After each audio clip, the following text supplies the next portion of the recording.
Oke, kita lanjut kembali ke teknik arcus zygomaticum, sering kita sebut dengan tulang pipi. Tulang pipi, ya, tulang pipi itu dia ada di sini. Nah, jadi di sini ini udah bukan masuk tulang pipi lagi. Nah, di sini kan mandibula maxilla. Tulang pipi itu yang ini. Oke. Kita lihat seperti yang warna kuning pada gambar tengkorak di sini. Nah, di sini indikasinya fraktur neoplastik. Untuk pertumbuhan abnormal, bisa juga sering disebut kista, ada inflamatori, peradangan juga di situ.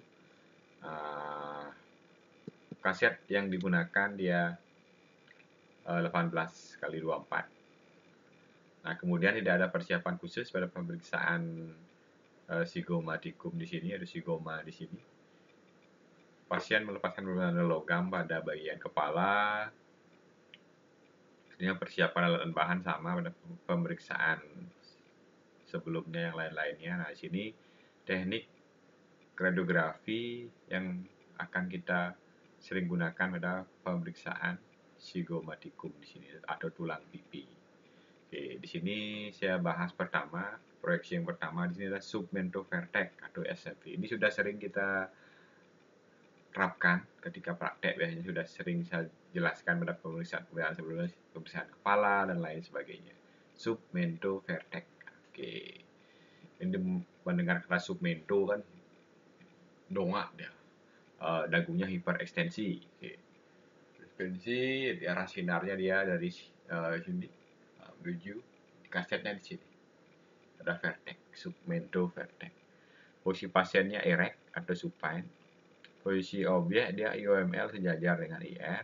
MSP dia tegak lurus dengan IR. Dia adalah pergerakan dan rotasi. CR-nya tegak lurus IOML. Oke, IOML. Oke, ini dia tegak lurus arah sinar. Oke, di sini ya. Sini, oke.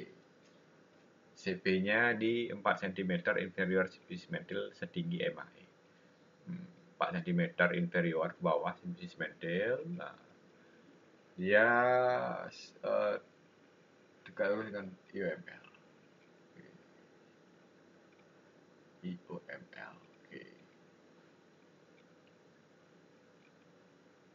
Nah, kemudian yang kedua di sini ada proyeksi oblik inferior superior atau sering disebut tangensial. Nah, di sini dia pemeriksaan ini biasanya dia melakukan satu sisi kiri dan sisi kanan itu untuk perbandingan.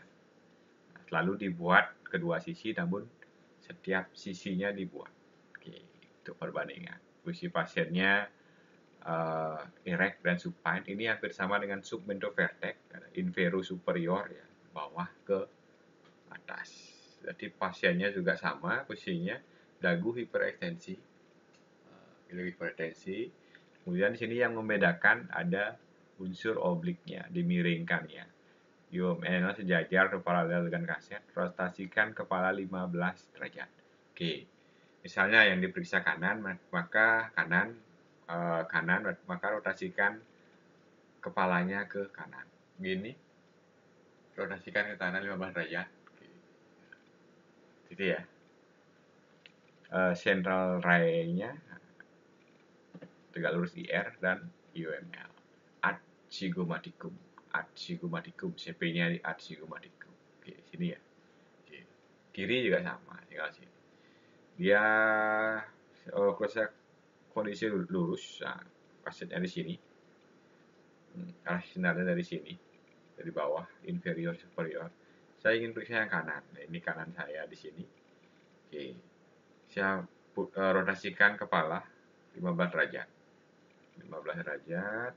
Oke, di ini. Nah, arah sinarnya di sini.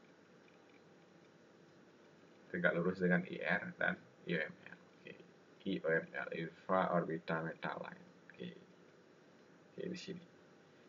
Oke, dia ad zygomaticum. Oke.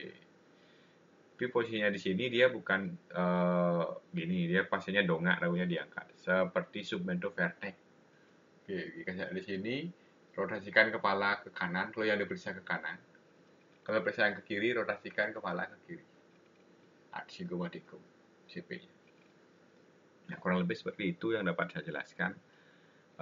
Yang dengan teknik yang kedua, nah di sini ada AP aksial, modif tone method. Nah, ini juga sudah sering saya jelaskan, sebelum-sebelumnya sudah pernah saya jelaskan di sini. Yang pertama, posisi pasiennya bisa supine, duduk tegak maupun erect, berdiri. Posisi objeknya kita mengatur ke kepalanya, bisa IOML atau OML. Tegak lurus dengan kaset. MSW-nya tegak lurus dengan kaset juga. Kalau kita menggunakan IOML infraorbital metal line, jadi pasiennya posisi kepalanya seperti ini. OML orbitometal line berarti agak runduk lagi. IOML sini agak tegak. IOML. Nah, ini tentunya berpengaruh terhadap central ray. Ketika kita memposisikan kepalanya IOML infraorbital metal line, maka central ray-nya atau arah sinarnya dia 30 derajat ke kaudat. Nah, kemudian ketika kita memposisikan dia OML kepalanya di sini, posisi objeknya, maka central ray-nya dia 30 derajat ke kaudat. Itu untuk yang OML. CP-nya 2,5 cm superior dari nation. 2,5 cm superior, berarti ke atas nation 2,5 cm. Oke, CP-nya kurang lebih situ. 2,5 cm superior dari nation. Oke. Kemudian yang terakhir, proyeksi yang terakhir di sini ada Pareto Akansha Lotus method. Ini juga sama, pasiennya agak dongak sedikit. Oke. Setnya di sini di bawah. Di sini posisi pasiennya prone atau erect. Di sini posisi objeknya MML, mento metal line. Mento metal line. Dia tegak lurus dengan IR. Asia, mento metal line. Oke, sini ya. OML 30 derajat terhadap IR. OML-nya orbitometal line 30 derajat terhadap IR. Ini ya, asetnya di bawah. Oke. Di misal meja pasiennya agak dongak seperti ini. Oke. Seperti itu mungkin kurang lebih. CR-nya dia tegak lurus terhadap IR, CP-nya dari parietal. Dari parietal, nah di sini kurang lebih menuju Acanthien CP-nya. Dari parietal menuju Acanthien. Oke, itu ya. Dan telungkup pasiennya. Front atau erect. Nah, di sini di meja pemeriksaan, nah ini agak asetnya di meja pemeriksaan.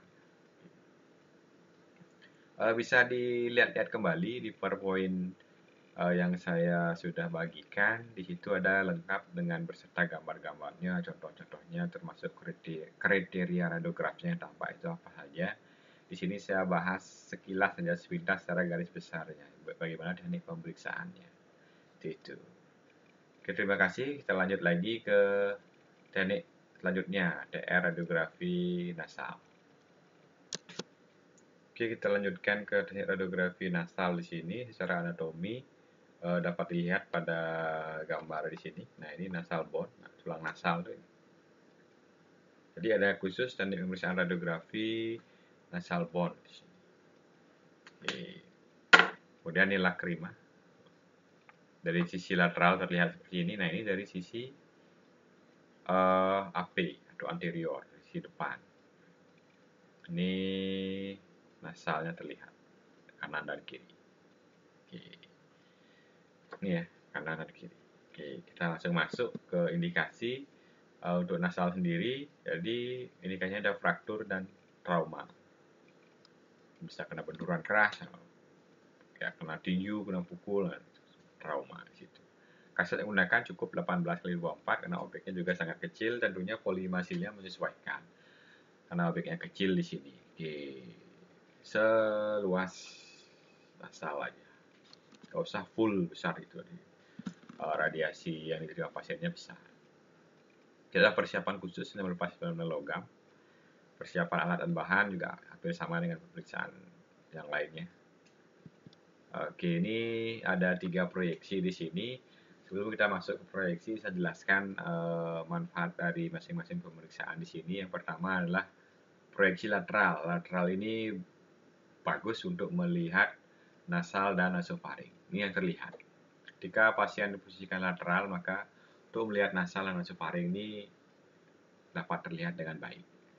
Kemudian yang kedua di sini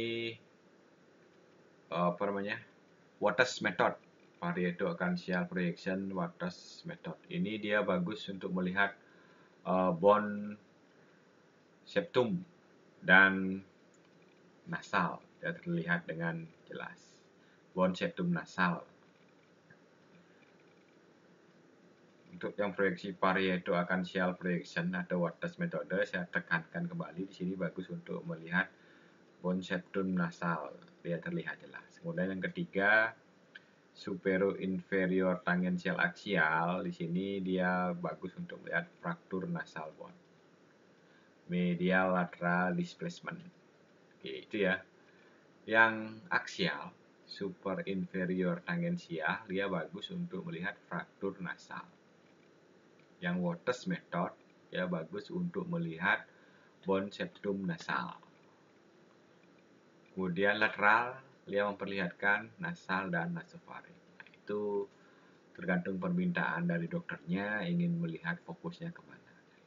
Ini fungsi dari proyeksi-proyeksi di sini. Oke, kita masuk langsung saja ke teknik pemeriksaan di sini, biar cepat untuk memberikan waktu. Yang pertama, proyeksi lateral. Posisi pasiennya semi prone erect lateral untuk pastikan objeknya true lateral. Kepala pasien true lateral, selalu kalau lateral. Kemudian posisi objek MSP paralel dengan meja atau baki. Kemudian IOML dia paralel dengan IR, infraorbital line, lateral ya. Oke. Si lateral kasetnya sisi kiri ataupun sisi kanan, markernya juga menyesuaikan. Kalau yang kiri menempel dengan kaset, markernya L. Kanan menempel dengan kaset, markernya R. Alasannya tegak lurus terhadap IR, CP-nya 0,5 inci atau 1,25 cm inferior nation, bawah nation, inferior nation. Oke. Sini ya. Oke. Nation di sini. Oke. 1,25 cm di bawah nation, lateral. Oke. Kasetnya di sini. Ini lateral kiri. Oke. Itu kurang lebih. Kemudian Waters method, ini Waters method juga sudah sering bahas di teknik pemeriksaan sebelum-sebelumnya. Posisi pasiennya prone atau erect, kemudian posisi objeknya MML tegak lurus dengan IR. OML-nya 30 derajat terhadap IR. MSP pada pertengahan grid. Oke. Tidak ada pergerakan dan rotasi. Oke. MML ya, metal line. Di pasiennya ini kaset agak dongak, dia pasiennya prone, nah, kasetnya dia agak arah sinarnya tegak lurus IR dari parietal menuju Acanthian di sini, parietal menuju Acanthian dengan posisi yang agak dongak di sini dan posisi prone terlungkup di meja pemeriksaan. Ya. Seperti itu kurang lebih. Nah, di sini yang terakhir, superior inferior tangential atau sering kita sebut dengan aksial. Nah, di sini mungkin agak sedikit berbeda dengan teknik-teknik yang lainnya. Di sini pasien duduk tegak atau prone. Nah, di sini ketika meletakkan IR kaset, dia diganjal, diberikan bantalan yang berbentuk sudut. Oke, saya contohkan. Nah, oke, sini. Nah, di sini misalnya gini, oke. Nah, dia dikasih pengganjal di sini. Biar dia agak miring ya, ini kasetnya. Itu bisa dilihat di PowerPoint yang saya bagikan. Di slide-slide-nya gambarnya sudah jelas di situ. Oke. Jadi di sini IR-nya dia tegak lurus dengan GAL itu glabello-alveolar line, GAL ya, glabella. Oke. Kemudian MSP-nya dia tegak lurus dengan CR-nya, tidak ada pergerakan dan rotasi. Central ray menuju nation, CR paralel dengan GAL lainnya.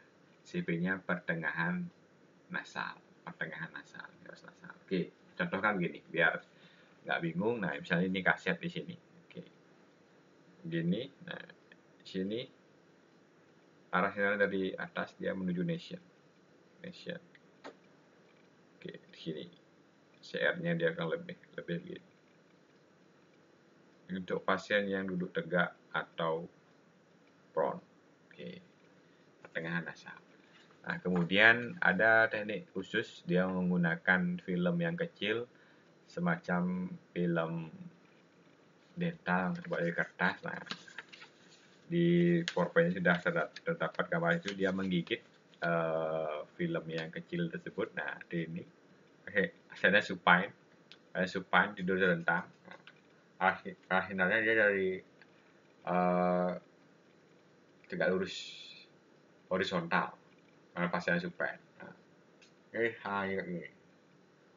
ini gambarnya akan terproyeksi pada film di sini. Itu menggunakan film khusus, ya. Tidak bisa menggunakan film yang CR yang tebal. Gitu.